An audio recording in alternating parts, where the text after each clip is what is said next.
విదేశాల్లో చదవాలనుకుంటున్నారా? అయితే విదేశ్ కన్సల్ట్ ని సంప్రదించండి. తిరుమల తిరుపతి దేవస్థానం చైర్మన్ పదవి చాలా ప్రతిష్టాత్మకమైనది. ఈ పదవి కోసం ఎంతో మంది ప్రయత్నాలు చేస్తూ ఉంటారు. అటువంటి ఈ పదవి ఎప్పుడు ఉత్తరాంధ్ర జిల్లాలకు దక్కలేదు. గోదావరి జిల్లాల దాకా వచ్చి ఆగిపోయింది. దాంతో ఈసారైనా ఉత్తరాంధ్రకు దక్కుతుందా అన్న చర్చ తెరపైకి వస్తోంది. ఈ కీలక పదవి కోసం టీడీపీకి చెందిన సీనియర్ నేత మాజీ ఏపీ ప్రెసిడెంట్ కిమిడి కళా వెంకట్రావు పేరు పరిశీలనలో ఉందని వార్తలు వస్తున్నాయి. ఆయన 1983 నుంచి రాజకీయాల్లో ఉన్నారు. టీడీపీలో సీనియర్ నేతగా ఉన్నారు. ఈసారి గెలిచి మంత్రి అవుదామని అనుకున్నారు, కానీ అది జరగలేదు. దాంతో ఈయనకు ఈ పదవి ఇస్తారని ప్రచారం సాగుతోంది.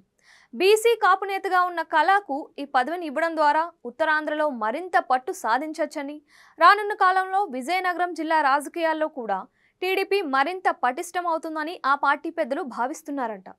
టీటీడీ బోర్డు మెంబర్ పదవిని శ్రీకాకుళం జిల్లాకు చెందిన కూన రవికుమార్కి ఇస్తారని మరో ప్రచారం జరుగుతోంది.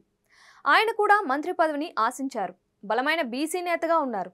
ఉమ్మడి విశాఖ జిల్లాకు చెందిన మాజీ మంత్రి కిడారి శ్రావణ్ కుమార్కి ఎస్టీ చైర్మన్ పదవి ఇస్తారని కూడా ప్రచారంలో ఉంది. ఇలా 3 జిల్లాల నుంచి 3కి న్యాయం చేస్తారు అని పార్టీ వర్గాల్లో చర్చ జరుగుతోంది.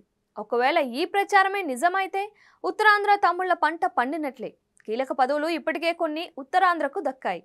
అయితే మరిన్ని పదవులు కట్టబెట్టడం ద్వారా ఉత్తరాంధ్రలో సైకిల్ స్పీడ్ని ఇంకా పెంచాలి అన్నదే పసుపు పార్టీ పెద్దల వ్యూహం అనే టాక్ వినిపిస్తోంది.